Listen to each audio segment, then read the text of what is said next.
everyone. If you're here, say hey. I see that Mariah's already here. And she found her earbuds right in time. So that is perfect. We are here to discuss The Inheritance by Louisa May Alcott and kind of wrap up Alcott April, although we do still have a few days left. So if you're working on something like I am, I'm almost done with Marmee and Louisa, but I will finish it by the end of the month. Me too. So that's perfect. So if you want, we could just go around and just introduce your channel and then just like overall thoughts on the book. Would you like to start, Kelly? And we'll just do like Kelly, Dia, Anne, and Emma. My channel is Kelly Reads a Lot, and I really enjoyed this. I wanted some of the characters to have a little bit more depth, but as far as a general story and just getting a very satisfied feeling from it, and just being very like happy with how it resolved, and just having that glimpse into what she wrote in that time of her life, I'm very pleased with the book. Nice. Dia, novel idea. I love this story. I don't think that it's probably nostalgia for me because I've read it a number of times now, but I really like it.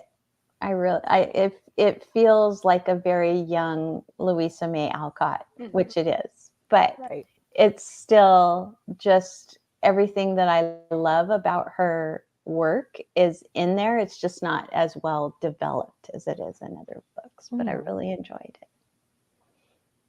I'm Anne at In Search of Wonder, and I enjoyed it. I had not read this one by Louisa May Alcott yet. I think I've read all of her like children's novels that she's published, except for maybe Under the Lilacs.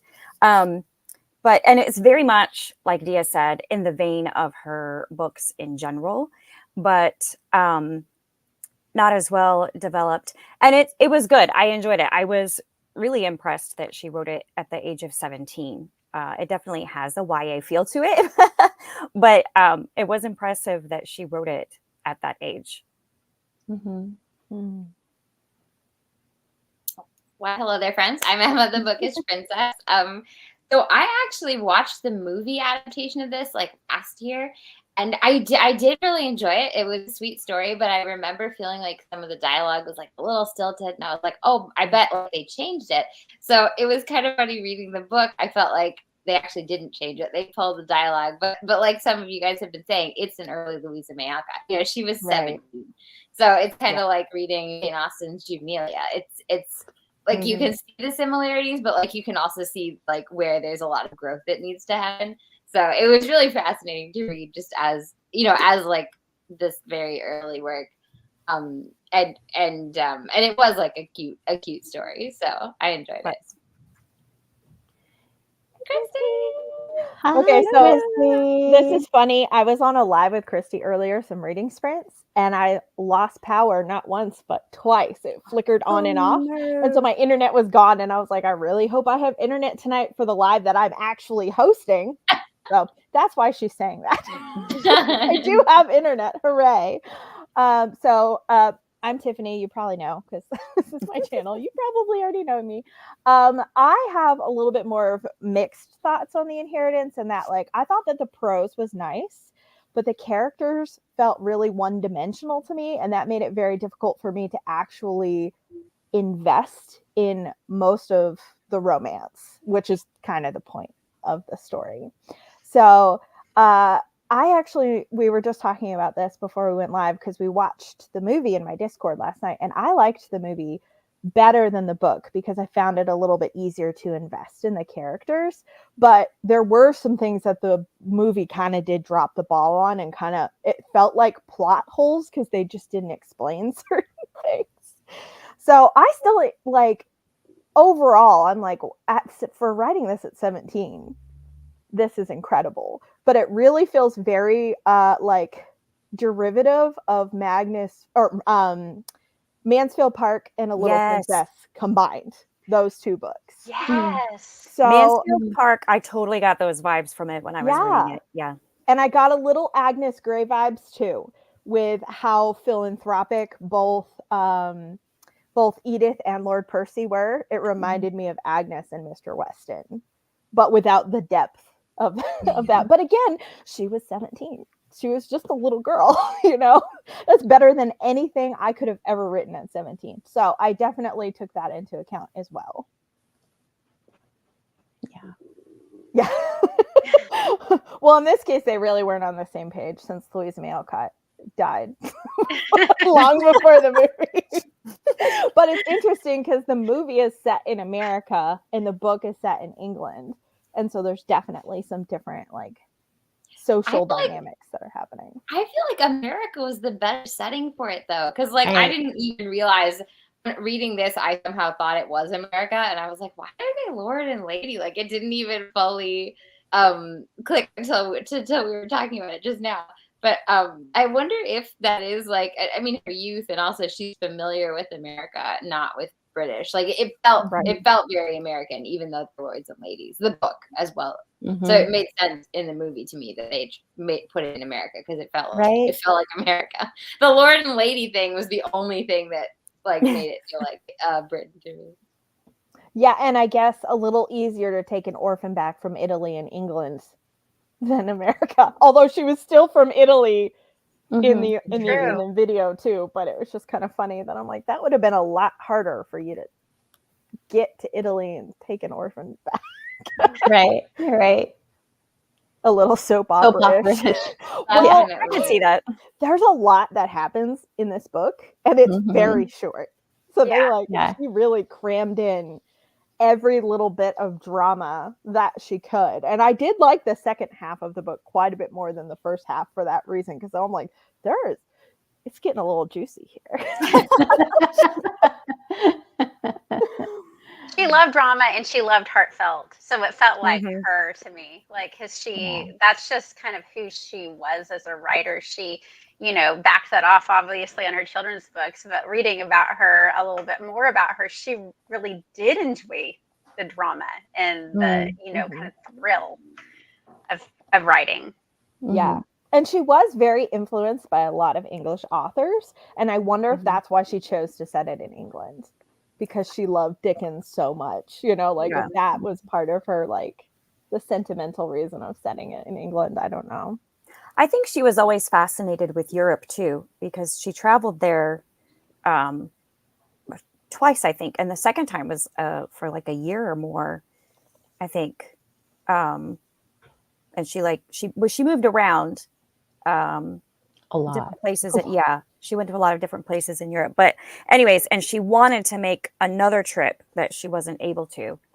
And then her sister lived in Europe the last couple of years of her life. So she seemed to I don't know, have an affinity for it. She really seemed fascinated by it and loved it. Yeah. Oh, Lauren loved in it. Little Women, where Joe wants to go to Europe. So yes. Yeah. Yes. Right. Yeah. And then Amy does. Yeah. And Laurie as well. Did you guys feel like this is obviously a very different story than her children's stories, than Little Women and stuff like that? But did you see any kind of fingerprints of things that were in future books of hers? Just because she didn't publish this in her lifetime. This wasn't published until I think the 90s. They didn't even discover it until the year I was born. So that's what they said. Mine has a little afterword that says it was discovered then. And so do you guys see anything? The only thing that I really saw was the fact that there's an Amy in this book too. Yeah. But I wasn't sure if you saw anything else. I'm just curious. I mean, that Amy was also a little spoiled, a little bit impetuous. Yeah. I felt like the fact that the heartfelt aspect of it, which in this I thought sometimes came off as a little schmaltzy, which Little Women sometimes can come off as a little schmaltzy, and yet I feel like Little Women has a little bit more of a bite to it. There's a little bit more humor. It's got more depth. This is just kind of just the schmaltz a little bit. I felt like I was reading for Alcott April. I was reading one of the flower fables, and it was this really cute little story about the happy spring fairy like converts the Frost King, and like the Frost King decides that there's no more frost. And I was feeling like that kind of reminds me of like the Inheritance. It's like all like no frost, whereas like Little Women, there's like a little bit more bite, like a recognition that like actually a little bit of frost makes the flowers grow. You know, like there's a little more depth to it. But I did feel like that same sort of sentimentalism. It's like learn to temper it in Little Women. I do know that she based a couple of the characters from The Inheritance on relatives of her mother's, and that was from reading the journals of those relatives. And so Hamiltons and things, those were relatives that she was basing those things on. So one of the things that I really loved movie wise was that and the reason why I like it more than I like the book is because they really brought in the humor that I feel like all of the rest of Louisa May Alcott's novels have, but this one didn't elaborate on that very much. It was like she was trying really hard to be serious about these things. And so I love that the movie kind of gave that back to her. And because it's so funny. It is so funny and just delightful. So I really love the movie for that reason, that they did give her back that humor. So. I agree. The movie had a lot of really funny parts in it. And I also agree with Mariah. Totally.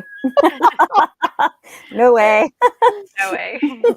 Not even with the promise to his dying mother, probably. Oh my goodness. Did you guys sorry, go ahead. I was just going to say, I think one of the other like fingerprints of Louisa May Alcott that I see in this early work is that that there's a thread of that being moral and having virtue and these kinds of things are going to pay off in the end. They are going to be something that does make you worthy of love, worthy of honor, those kinds of things. So I think that is pretty much a thread throughout all of the books. Yeah, that's so true. I love this too. I think that this is true. That Edith was very how patient she was with Ida. She never freaked out at her or anything. You talk about like what you would have done differently, like not cover for the little boy. I would never have made, because at one point doesn't she make a deal with Ida? She's like, I'll do whatever you say, or like she's like, oh, if only you'll like be my friend. And I was like, oh, I would never trust Ida, not for a second. I would be like, I don't really want to be your friend, so no big deal.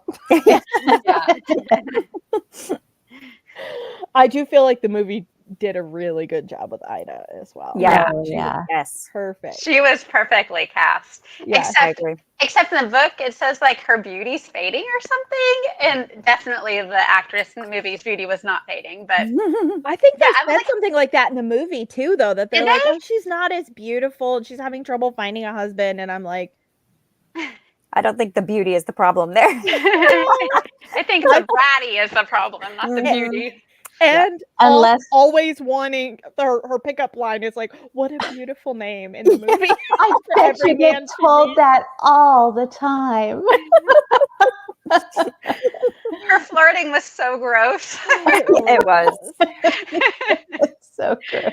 I agree. This is part of the reason why I felt like the characters were really one-dimensional, because I felt like Edith was perfect and good just because she was just perfect and good, and it felt like her only personality trait.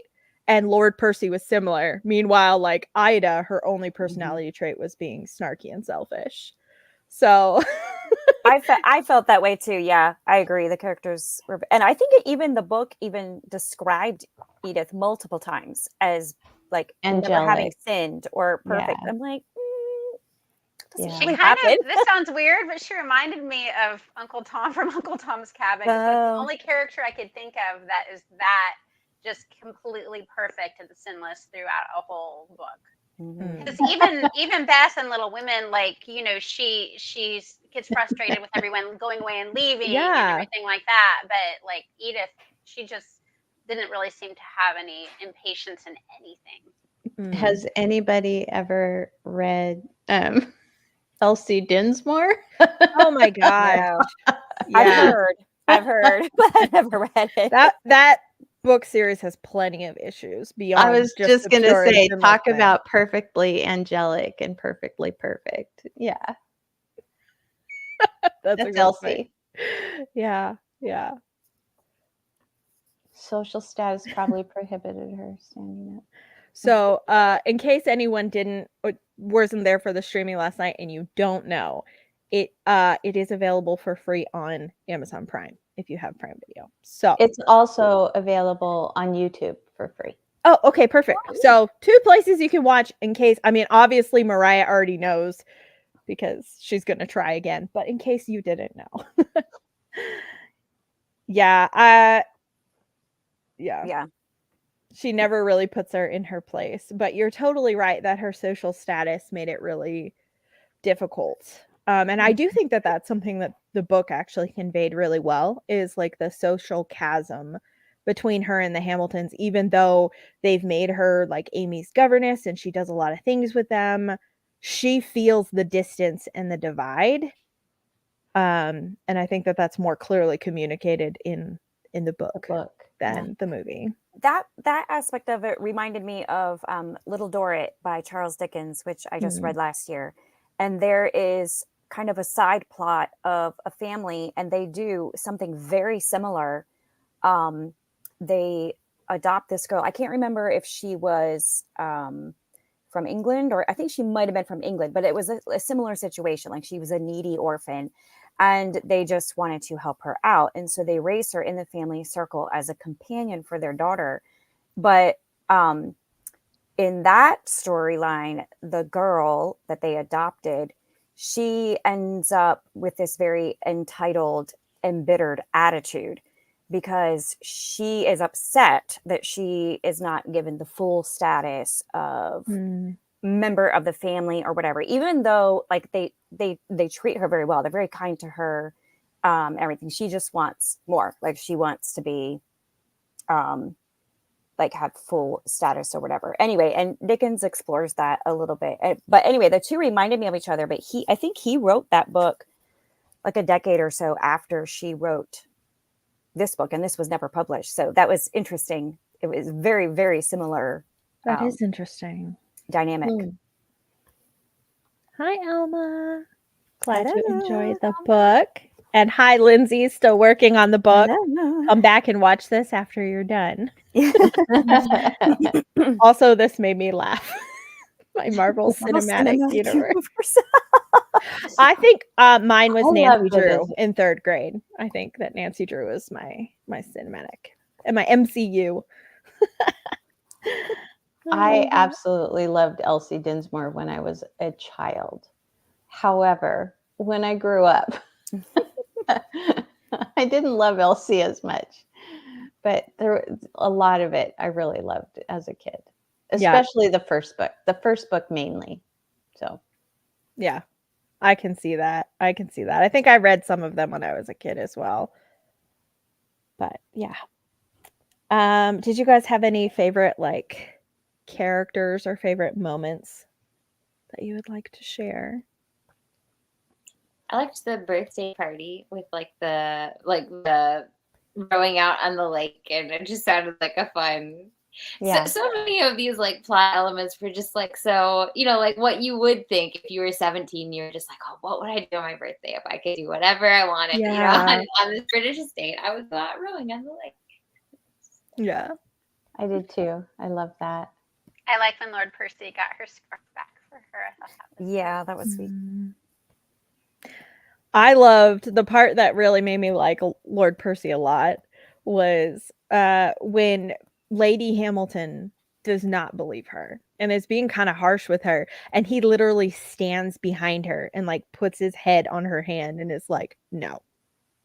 And I was like, he's like really standing up for her. He's like really just like standing in the gap for her, and I really loved that. I thought that was really Oh, nice. and the scarf, Ashley saying, yeah, I love Yeah, the scarf. That was scarf great. was so sweet.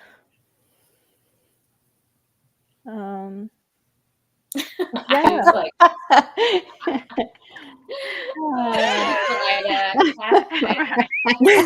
That's hilarious. She's fine. Leave her on the phone. She's fine. Don't even worry about it, you know. She's so strong. She's very She's just- hardy. She's just trying to get attention. Mm-hmm. And Ida would never try to get attention. 5 my seconds later, Ida faints too. My favorite moment, though, with Ida is when she gets kicked out. It's like finally find another home. Find another home.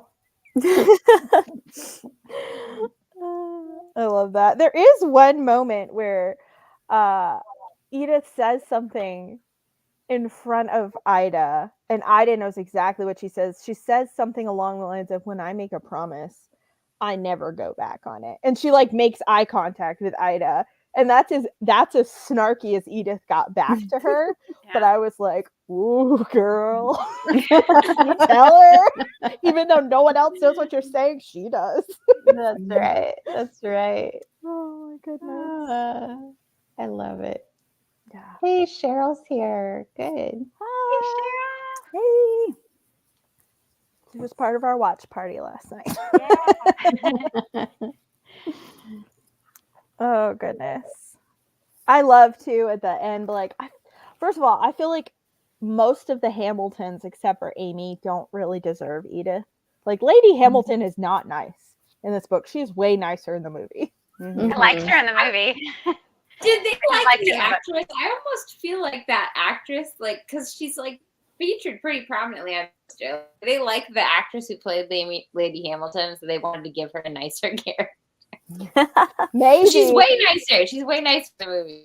What was the show she was on? Like sometime in like Family Yes. Ties. yes, Yeah. yeah, that one. It's hard to think of, the mama from Family Ties in a bad light, I guess. Yeah, but so at the end when like they find out all the inheritance drama and they like all love her, and when Edith is talking to her and she's like basically saying all I ever wanted was your love, and she says in return for this act, let me call you mother and be a faithful loving child, for you can never know how sad it is to be so young and yet so utterly alone. And I'm like, I just want to give it poor little thing. I liked the movie better too, with the way we got to know Lord Hamilton. That was really nice, a nice addition. Yeah, because he was dead in the book. We just had the Yeah, he never brother, even and there showed was up. no brother in the movie. So I liked him better than the brother. The brother kind of seemed a little bit like an airhead in the book. Like he did not understand what was going on. No. And when Edith is accused, he's like, yeah, but this girl that I like is over here. So I'm just going to talk to her and let you handle this, Lord Percy. And I'm like, Arthur, you said you saw her like a sister. And you're just like, but I really like this girl over here. I'm going to go talk to her instead. All right. Yeah, he was Ashley. a very forgettable character. He was pretty superfluous, I thought. There are some major differences. The main major difference is that it is set in America rather than England. And so I think it works better. We were talking about that at the beginning, that I think the American setting actually works better than the British one. And we just said that like the brother's not in it. Instead, there is a Mr. Hamilton. So she's not a widow. Who is awesome. is still alive. Yeah, He's really and he's great. He's He's the comic He is relief. awesome. He is a very positive addition. I really liked him. He was my And he was trying to get his pants on. Couldn't button his pants. It was a good comedic moment. He said the pants have shrunk. You know, we've all been there. We've all been there. I feel like Edith was more a little bit more part of the family in the movie, because like Definitely. Hamilton was warmer and nicer, and like the father was like nice to Edith, whereas in the book, like the father's not there at all. And then or Lord Hamilton, and then Lady Hamilton's a little bit more cold as well. Yeah, definitely. I think she's like afraid of showing her feelings to Edith. I think she does care about her, but she's like, for the sake of propriety, she doesn't actually want to show any love to Edith, like outwardly for everyone to see. They kind of outside of the house. Yeah. Yes. Yeah, in the movie there was like a more of like the community too, and what they think of Edith. Whereas I feel like in the book it was all the action kind of took place just within their circle. Right. Yeah. And at their own property. Yeah. Except for the horse race, the very slow horse race. Well, no, I'm saying in the book. In the book, everything took place in, on that property itself. Nothing else. It never went outside of that property. That's true. Whereas in the movie, you get to know more of the community and that kind of stuff. Right. The ball is at someone else's house, not their own, and all that kind of stuff.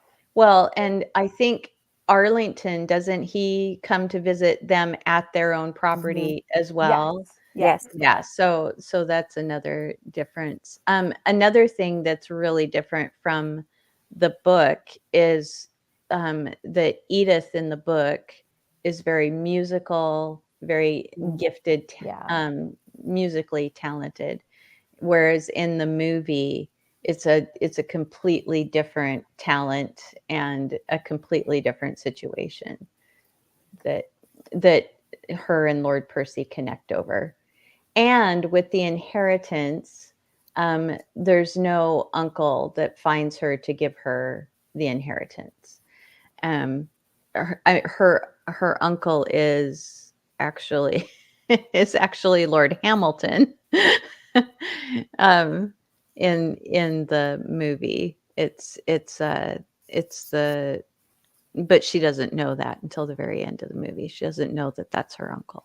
So isn't in the book? It's Lord Hamilton is also her uncle in the book. Right. The person that finds her to tell her about the inheritance was like her father's servant. Yeah. It was Lord Hamilton's servant who then ran off and didn't.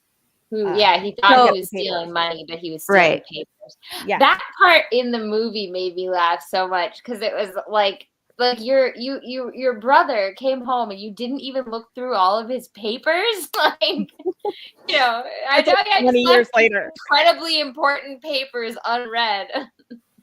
Well, I think he was I think he was just angry, and then he just put the trunk away and forgot about it when he came back. 20 years is a long time, It is. That's a long time. Like, I get like a few years, but like that's a long time.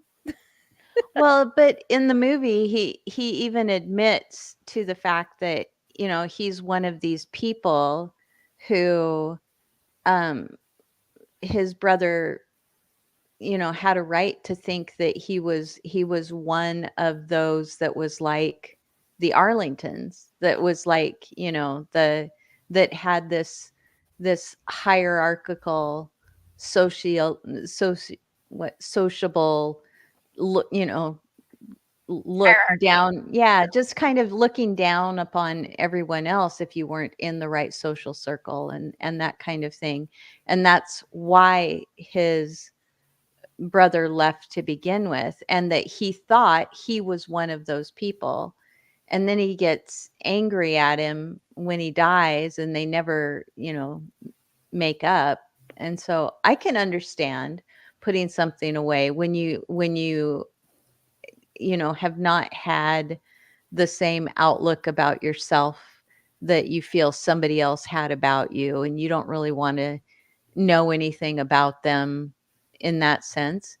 But he was just kind of coming to that place right before he died in the movie. So Right. Yeah. It was probably a little more believable in the movie than the servant randomly stumbling across the one person that was the inheritance to these Right. papers while he was Right. dying. Right. Mhm. Yeah. Oh, I agree with this. I think Louisa would have approved Yeah. of the movie adaptation as well. This is a good question. I'm assuming Alma means like the uncle, Mhm. Lord, like yes. Amy and Arthur's father. And I don't know if he knew exactly who she was or not. No, I don't I don't think think so. he did, he- right? Until the yeah, very end. I don't until he think finally so. read the papers. If he did, in the book, if he did, when he brought her home, if he did know, he didn't say anything to anyone else. Which is a little odd. Yeah. You'd think he would have said something unless he was that concerned about his children losing the inheritance he was leaving to them. Because Edith would have been Or- left to inherit. That could be. Or he was still enough of a snob to, because he knew who Edith's mother was and that she was, Hmm. you know, a servant to begin Right. with. Yeah, that's possible too. The Amy one is time you get mad at so Amy. clueless. Amy like never could see how bratty Ida was being, or like how awkward things were for Edith. She was also, I mean, she was probably just as oblivious as Arthur, wasn't she? That they're just like, everything's great and everyone's We're just happy all and we're having having a good time. Yeah. Oh, that was quite a scene. wasn't Yeah, that it? was- Like, Oh my gosh. he picks up the dagger. That was Yeah. really yeah, memorable. And they're like nervous. Like, what's she gonna do? I know That- she's got a knife. And then the fact that like Arlington's like, I'm just gonna keep this hair. I'm like, what He a didn't know Not enough to be creepy like, at "Amy, go get all." that He hair." was so gross. I think he was even grosser in the book, although you Yeah. still had the same scene of culmination in the movie. But in the book, he was so creepy the whole It time. It was was real so bad. gross. It's like, why did someone not do something about him? He was obvious. He was not really being that secretive about how nasty he is, you know, and his intentions were And not. even when he leaves, like everyone's like, well, he left, so I guess we're fine. And it's like, you're not gonna do anything else about this. You're not gonna warn other women in the countryside. Like, oh. Okay, Edith visiting the Beth servants. also. Yeah. Yeah. Yeah, and very Yeah. much like Mhm. Beth and Mhm. her mother Yeah, in terms that's of like their true. philanthropy. True. Yeah, Mhm. I agree with that. And that was another thing that reminded me a bit of Agnes Grey too. Is like the visiting the people who can't get out and who have no friends and everyone seems to have forgotten them. Agreed. Some Agreed. prime teenage drama. Well, you know, It was primo, man. I just think Yeah. of what I would have written at like 17 and it would have been very like romantically dramatic like this. Yeah. It really would have been. Yeah, I definitely got those vibes from it. Teenage girl. Yeah. How could you forget? He's so gross. He's just as bad as Ida. I mean, Ida's more conniving, but he's just like straight up like Yeah. Ida is very bitter, and that's why she's conniving. And he's just like gross for no reason. I don't know what his problem is. Ida, man. This is true. Yeah. This is true. Oh. Cutting it or burning it Yeah. with a curling iron. Sometimes both in the same book. Guess that book. Oh goodness. Has anybody read Moods? No, but I want I'm to now. curious now. I Yeah. have. Yeah, I read it years and years and years ago. Not my favorite of hers. Yeah, because I was so intrigued. Like when you Google the Inheritance, they say, "Oh, this is the book, like the book that Joe wrote in Little Women." But then when I was like doing some more searching, it looks like The Inheritance was her earliest book, but I think Moods was actually more the book she had in mind of the book that Joe writes in Little Women, and then she cuts it down, and then like all the changes she makes to it. Mm-hmm. But it sounds like an interesting. Yeah. Moods is very moody. Surprising. Not my favorite kind of book. Oh my goodness. That's funny. Yeah, I feel like with like Little Women, she really hit just the right tone. Like it's Mhm. just everything is there. Like the other things I read by her haven't quite measured up to that, and just like the warmth of the family and the humor and. Mhm.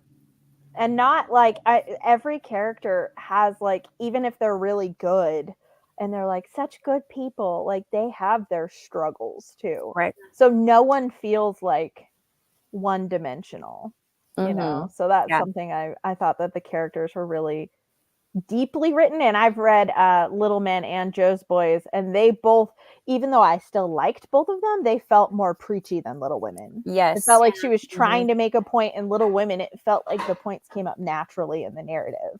They fit I think a little she bit better. lived with the people from Little Women her whole life. That was her family she was writing about. And, the best people are real people. And so these were her sisters, like, and her mom was so much like Marmee,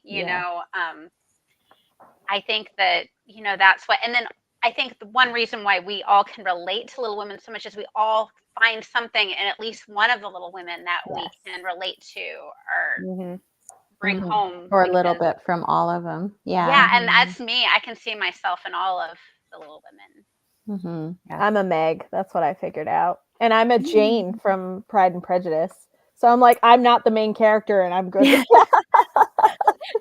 Are you the oldest sibling in real life? I'm not. No, I'm actually the middle child, but my older sister's 8 years older than me, and she moved out when I was 10. So I was the oldest child for about half of my time at home. So I have some middle child traits and some oldest child traits. So I'm kind of a weird mix. But yeah, I relate a lot to the older sisters in these classic works. I was raised with an adopted brother. Actually, me too, Mariah. Well, at least you're not You and Lydia. me both. As long as you're not Lydia, you're good. You can be any other sister. Oh, my sister's here. Hi. This is my older sister, who I would say is more of a Lizzie or a Joe. She's more feisty. You can't tell. Oh, I love it. That's awesome. And I'll vouch for the weird mix. Oh, that's fun. I was raised with an adopted brother who is 9 months and 1 week older than I am. Wow. But if you were to look at us, if you were to look at our lives and the way that we lead them, you would not believe that he is the oldest child and that I am the youngest. Because I think that probably birth order for him, whoever his real parents were, that he was probably a middle child or the baby, and I was the oldest one in the birth order for my mom. So yeah, I'm a weird mix too, because I got treated like the baby of the family, but I wasn't the baby as far as birth order goes. So there's something about the firstborn daughter, even if you're not the firstborn child too. The firstborn daughter is the one that's kind of expected to get things done. I think just in a lot of families, not every family, but I have one sibling and there was 11 years between us. So we're both kind of like only children, almost. I always wanted to be a Beth. Oh, me too. I was never good enough. I was never. Oh, I always wanted to be a Beth until I became an adult, and then I'm like, actually, I think I want to be Marmee. I think I have a lot of Marmee qualities. You're an Amy? I like Amy more than I would guess, like especially like later on, when she's growing up and in Europe, and And you know what? Amy, I feel like in the movies often is portrayed as like totally vain and selfish, and she does have some vanity, but she is actually like very well fleshed out in the book and is very lovable for most of it, Yes. And yeah, the most My recent sister. adaptation, I feel like did a great job with Amy. I loved Amy in that the modern with Florence Hermione. Pugh. Yeah. Yeah, I loved And that Amy. I haven't seen that one yet. I'm always like afraid of newer adaptations. Yeah, just if to be you go honest. in not good. expecting too much, I feel like then you'll be pleasantly surprised. Okay. I thought it was good. Well, you guys are giving me hope. So Overall, I did like it. Yeah. we have several oldest children, oldest daughters. And I love that my older sister's like the eldest sister. Mhm. Is usually oh, that's so fun. I love it. So another thing I thought was really interesting, and this is another thing that reminds me of Mansfield Park, even though it's not like a straight up play like Mansfield Park, like the tableau or is that how you say it? Like yeah, where they're just the tableaus. posed. Mm-hmm. Can you imagine how awkward that would be? I was just reading it. Do that? Like, yeah. It's so awkward. Oh, I'm like, wow. Like, I mean, it's just like getting dressed up like you were wanted to like play costume. But yeah, you'd feel like why wouldn't you just put on a whole little scene, not just a tableau? You know, she used that same concept in, I read one of her short stories, Behind a Mask, which was one of her Blood and Thunder stories. And she used that same concept, and it kind of helped to drive the plot along. But it was like really awkward because it had like this one of the scenes, like the man was, leaning up against the woman's breast, and like they were unrelated, and everybody was shocked by it. It was a little bit like cringy, like, we should not be doing that. That sounds very like Mansfield Park Lovers Vows. Yeah. Yes. Has anyone read P.G. Woodhouse? I have. One book by him.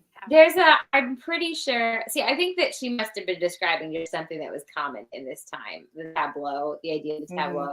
Because I'm pretty sure there's a scene in P.G. Woodhouse where they're at like a World's Fair. They're at some kind of a fair, and there are a bunch of women in different windows or actors basically enacting tableau.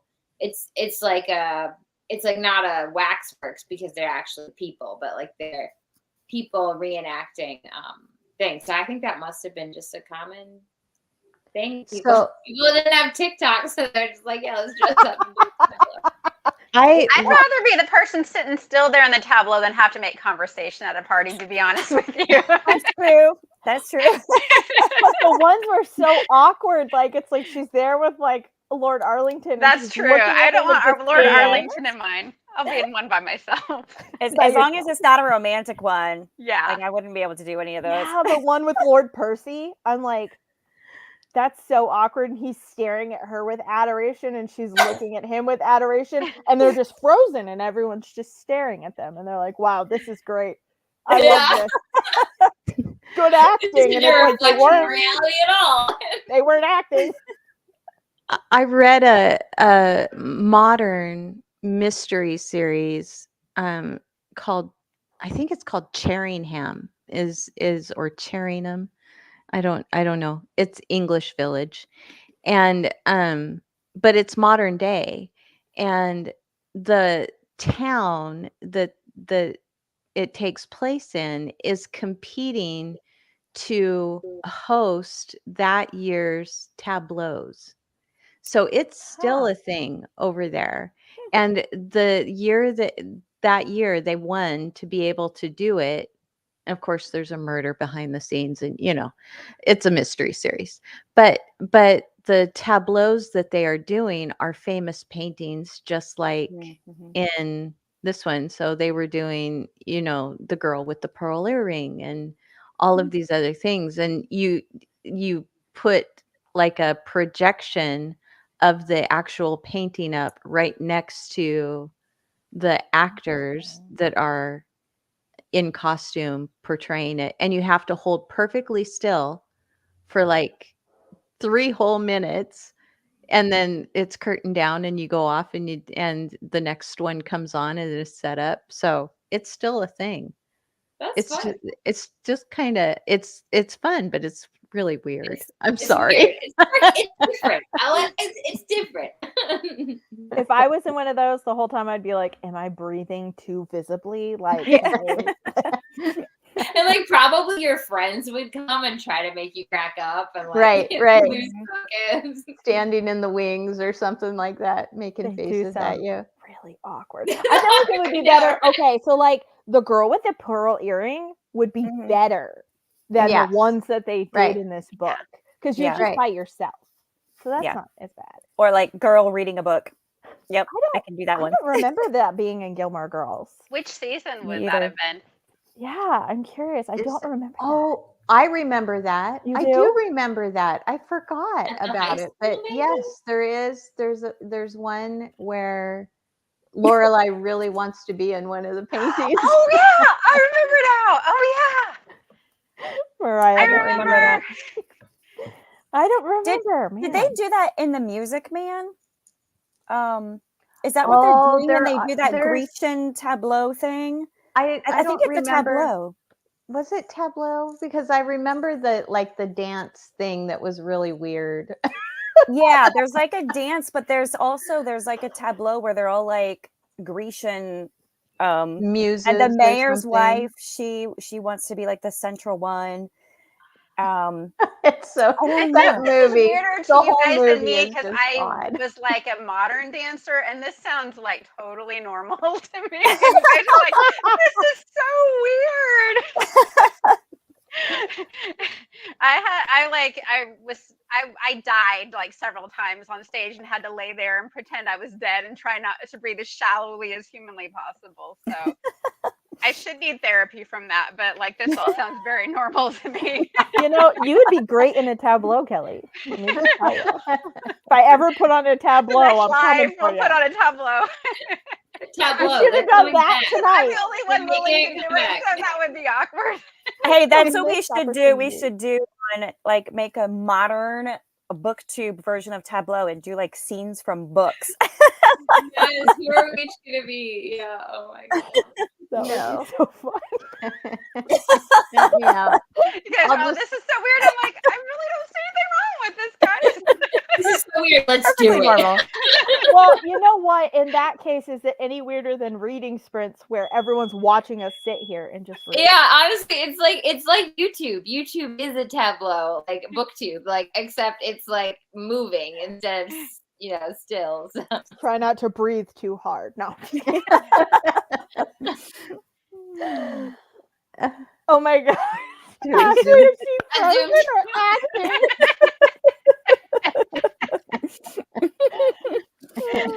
Oh, that was great, Emma. Emma has it down. I'd probably just have a weird look on my face on purpose. I'd be like, that's my tableau. Sandy's getting in on it. Yeah. Oh my god. I think we've probably lived that on Zoom. Actually, Penny's not here, but anytime Penny's on Zoom with me, if she's in the right corner, like, and the internet doesn't reach right, there are times where it's Yeah, she just freezes. And we're like, are you with us? Are you there? the tableau. That's what I'm going to say next time. Is it the tableau? Are you tableauing? She'll Oh my gosh, this this is so realistic. Like, Good job. I'm going to think that on Zoom from now on. Yeah, not are you frozen? Are you tableaued? Oh my god. All the activity. I know. They just scheduled like out little their kids day. with the dress up, trunk. Right. Well, they Yeah. had nothing else to do. They had no responsibilities. So they're like, we have to go for a ride and then we have to plan to do this picnic and go up in the crags and fall down them. That wasn't the plan, but that would have been funny if that was. Is Amy Like- stuck there or is it a tableau? I don't know. She's yelling. She was yelling that Where it does can't be tableau end? Reality begin. Yes, this too. I must write my letters every day. Let's play dress up and have a picnic. That is so like a little kid. Yeah. Mm-hmm. I actually just read Pride and Prejudice right before I read this for my in-person book club. And so like reading the two of these back to back, they have very like similar feel in terms of like the how do we amuse ourselves kind of. We're trying to find husbands and also like, you know, we have to find other ways to fill the time because we don't cook, we don't clean, you know. Well, Ida's really the only one trying to find a husband, right? Edith isn't expecting it. And Amy, doesn't she find somebody in the movie, but she doesn't find anybody in this, right? She doesn't find anybody in the movie either. She goes to college. Okay, college. She goes to mistaken. college. Yeah. Yeah, that's true. Edith was the only one that was Yeah. actually actively seeking, but usually most of them Ida. end up with somebody. Yeah. The life of leisure. Can you imagine, guys, how Mhm. much books we would get read as booktubers if this was our life? Someone else taking care of children, you know, and Yeah. I have a governess to handle my daughter's education instead of being a homeschool mom. If I had a maid, my life would look like that right Oh now. my god. I just need a maid / cook, and then There you go. Because I I don't keep have kids thinking- at home anymore, so Yeah. I keep thinking when my kids graduate from high school and I don't have to put them through school anymore, then I can just, you know, relax and read all day. Maybe work a little part-time, doing something fun. But yeah, I don't think that's actually going to happen. It's a dream. I guess in this book they didn't do that much reading. Some books they do. Sometimes that is part of the life of leisure. Mhm. Where they're talking about. But in the movie, Amy was obsessed with reading and books and Shakespeare. That's something they changed. It gave her a little bit of something to do and occupy her time. Yeah, she was like, So she tell didn't my have to do mother a tableau. there are worse things than being bookish, she says at one point. Yeah. Please convince Mama. Yeah. There's worse things. Like, that's right. Bookish people change the world. You go, That's Amy. right. Mhm. Yes, they do. But they also do a lot of working and other things. They don't have a whole lot of It's true. They all have their servants. jobs. They have to work. Yeah. They had to work because their dad wouldn't refuse to get a paying job. So the mom and the sisters all had to be the breadwinners for a long time. That was real life. In Little Women, he was actually a soldier. So Wasn't he like a chaplain? He And was a chaplain in Yes. the yeah. Mhm. so I'm glad that she changed that in the book. Yeah, for sure. For sure. Yeah, Northanger Abbey is definitely like, don't read novels. I love that. I love Northanger Abbey. Mhm. It's funny. Oh, goodness. Well, did anyone have anything else that they wanted to share or any other thoughts? I want to know what everybody else read for Alcott April. I want to, besides Inheritance, I want to know what else you read. Yes. In the comments too. Yes, please. The host and in the comments, let us know what else you read. You want to start, Kelly? Sure. Well, my kids and I read Under the Lilacs, and that was the only children's book that I had not read, and I really enjoyed it. We didn't have quite the connection that like I did to like Little Women or Eight Cousins, but I just love the found family feel of that book, so I highly recommend it. And then I started reading a lot Eight Cousins to them. We definitely won't finish it, obviously, but I wanted to get started with that. And then I'm also reading the nonfiction Marmee and Louisa, almost done with it. Very illuminating about where a lot of her stories came from. And then for Emma's prompt, Courtney Reeds and I just read Walden, which was very interesting. I mean, he definitely has a different worldview in a lot of ways than I do, but there were a lot of things that really made a lot of sense. And we're reading Emerson's essay Nature, and Emerson is definitely a different character. I would say I definitely enjoy his poetry a lot more than his nonfiction essays. It's beautiful writing, but just like I just don't see the world the same way as Mm. Emerson. So That's fair. That's fair. Mm-hmm. How about you, Anne? Yeah, I had very similar feelings. I also read an essay by Emerson, and I was like, yeah, I pretty much disagree with him about everything, including his main thesis here. So yeah, but it was well written, and it was interesting. I read Self-Reliance, and also I could see how very influential his philosophy there was in American culture that still continues to this day. He was definitely an influential character for sure. I read a couple short stories. I guess one. I read Behind a Mask that I mentioned earlier. That was really interesting. There wasn't really a true hero or heroine in that story. Like the main character was really kind of an anti-heroine. Like she was not good at all, and Alcott wasn't trying to portray her as good. But she never really got her comeuppance either. She kind of won in the end, but it was interesting. It was very intriguing. And then I read for nonfiction. I read her life letters and journals, which was compiled by someone who knew the Alcott family, Edna Cheney, and published it just a few years after Louisa May Alcott died. And it has a lot of her letters and journals in there. The part that Edna Cheney added, the editorial parts about her life, were, I think, a little bit biased because she knew them. So I don't think it gave like a full picture of Louisa May Alcott biographically.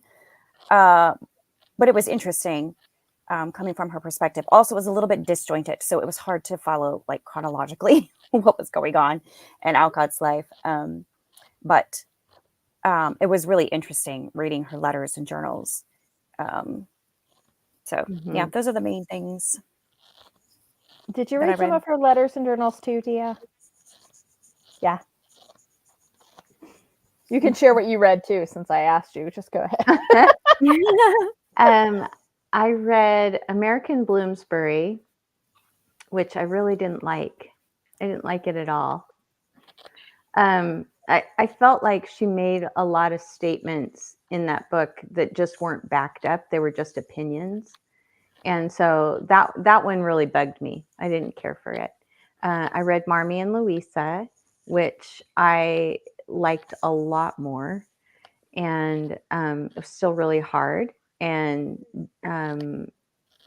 it's hard when you love an author who writes so much beauty and to find out that their life just wasn't as beautiful as what their writing portrays. It's just so sad. And so it's always hard to do that. Same thing happened with Ellen Montgomery when I read about her. so hard. And so yeah, I read Marmee and Louisa, and then I read Wild Apples by Henry David Thoreau, which I actually really enjoyed. It's a nonfiction about wild apples. Imagine that. He's so engaging, though. Like I feel is. like he would be fun. It would have been fun to hang out and have a conversation with. Yeah, so I actually really enjoyed it. I'm in Apple Country and grew up in Apple Country, and so anything I read about apples is usually going to win for me. So I read that, and then Life Letters and Journals by Cheney I read, and not the whole thing. I decided to just kind of pick and choose my way through it, but I didn't read her commentary. I didn't read any of Edna's stuff. I just read the a few of the journal entries that were right around the time that the inheritance was written. So when she was really young, and then journals, same thing, journals and letters. And then what else did I read? I read something else. I can't remember. right off the top of my head. There was something else in there too, though. So, Love that. Mariah read Invincible Louisa.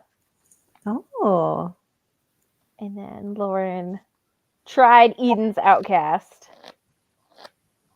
yeah, Dense. yeah. I think it would be hard to read more about Bronson after reading what I Yeah, have read For already. sure. I don't like sure. him. No. Yeah, he was. No. I love this. That's what I love it. This was definitely part of it, and just her family as well. Like her uncle in particular and his abolitionist efforts. I'm loving reading about Samuel Joseph. Yeah, Samuel Joseph, if only, I feel like maybe parts of her father and Little Women maybe were taken from Samuel Joseph. I agree.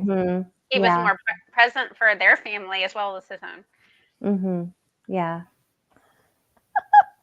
You're welcome, Mariah.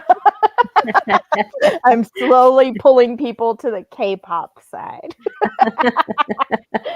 How about you, Emma? What did you read? Did you just read The Inheritance or anything else? No, so I did. I've also been reading American Bloomsbury, which I feel like I've been having the exact same problems. It's like disjointed, and also I feel like when I think of it as a sort of semi-fictional account of Concord, Massachusetts, I can enjoy it because I'm like, well, I don't really trust this lady. I'm not like 100% sure that I mean, it's so frustrating when like someone who's writing a nonfiction work writes their like, oh, this person was like standing outside their window on this day and they breathed in the deep air and they thought this, and I'm like, you weren't there. Like, do you know they thought that? Like, if it was in a letter, cite the letter. Otherwise, don't give me this.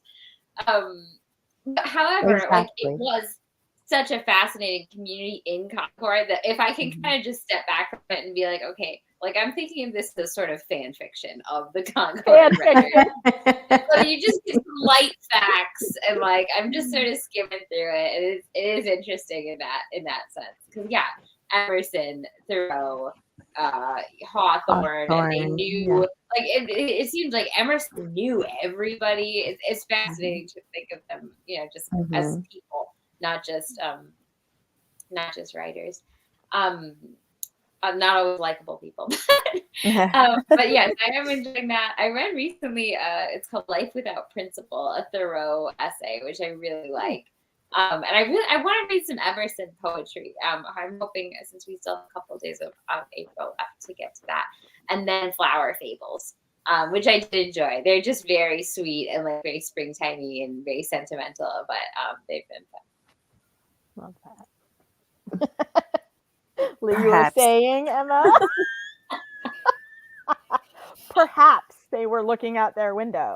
I know. It's so incredibly specific sometimes, these biographies. And it's just like, there's no way you knew that they were like looking at the bird and having that thought, unless you read it in a letter, in which case, tell me about the letter. Yeah, that's something that I really do appreciate about Marmee and Louisa. Is that there's quotes around. I read that years ago. Yeah. I was realizing, and that was really good. Her mom does sound like such a fascinating character. Yeah, like it's been really good. So fun. And reading her letters and journals sounds so cool too. Yeah. She wanted to write a book about her mom, but she never got to it before she died. Ooh, this sounds interesting. Look that one up. That sounds so good. Ooh. I haven't heard anyone else mention this in all the Alcott April talk. So yeah, I'm looking into this. Thank you, Ashley. That sounds interesting. I love that it's a mix.